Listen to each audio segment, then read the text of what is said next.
అధికారుల నిర్లక్ష్యం అనుకోవచ్చా? లేకపోతే ఒకవేళ పిలిస్తే ఆడికి వస్తే ఏదైనా ఒక పదవి అడుగుతారు, మళ్ళీ ఉద్యమకారులు వీళ్ళతో తలకాయ నొప్పి ఎందుకు, పిలవడం ఎందుకు, అనిపించుకోవడం ఎందుకన్న ఆలోచనలో ప్రభుత్వం ఉంది అనుకోవచ్చా? ఇప్పుడు నేనైతే అనుకుంటాను అది ఎక్కడనో లోపం జరిగిందని అనుకుంటా ఉన్నాను. ఎందుకంటే గత జూన్ 2 రోజు బ్రహ్మాండంగా పిలుచుకున్నటువంటి మమ్మల్ని పిలుచుకొని సగర్వంగా ఆ కార్యక్రమంలో భాగస్వామ్యం చేసినప్పుడు ఇప్పుడు చేయడానికి ఇబ్బంది ఏముంది? అది కరసయ్యేది కాదు కదా.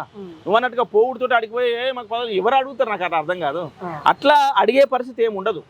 ఇలా ఉద్యమకారులు అడుక్కునేటోళ్ళు కాదు. ఉద్యమకారులు ఆత్మగౌరవం కలిగిన బిడ్డలు. ఉద్యమకారులు అమరవీరుల సాక్షిగా వాళ్ళ త్యాగాలను ముందుకు మోసుకుపోతూ ప్రజల సమస్యల పట్ల ఒక నిక్కచ్చిగా నిజాయితీగా సేవ చేయాలనే దృక్పథం కలిగిన వాళ్ళు. ఇప్పుడు పార్టీలో ఇప్పుడు అధికారంలో ఉన్నటువంటి సగం మంది కంటే సగం మంది కూడా ప్రజల మీద చిత్తశుద్ధి లేని వాళ్ళు సగం మంది ఉన్నారు ఇలా ప్రభుత్వంలో. వాళ్ళకంటే ఇలా ఏ పదవి లేకున్నా కూడా తన వంతుగా సాయం చేసే బిడ్డలు ఉద్యమకారులు ఉన్నారు. ఇప్పుడు తమ వంతుగా సాయం చేసేటోళ్ళు. అట్లాంటి వాళ్ళకి ఏదైనా పదవులు వస్తే ఇంకా బ్రహ్మాండంగా సేవ చేయగలుగుతారు అనేటువంటి ఒక నమ్మకము, ఒక ఆశ.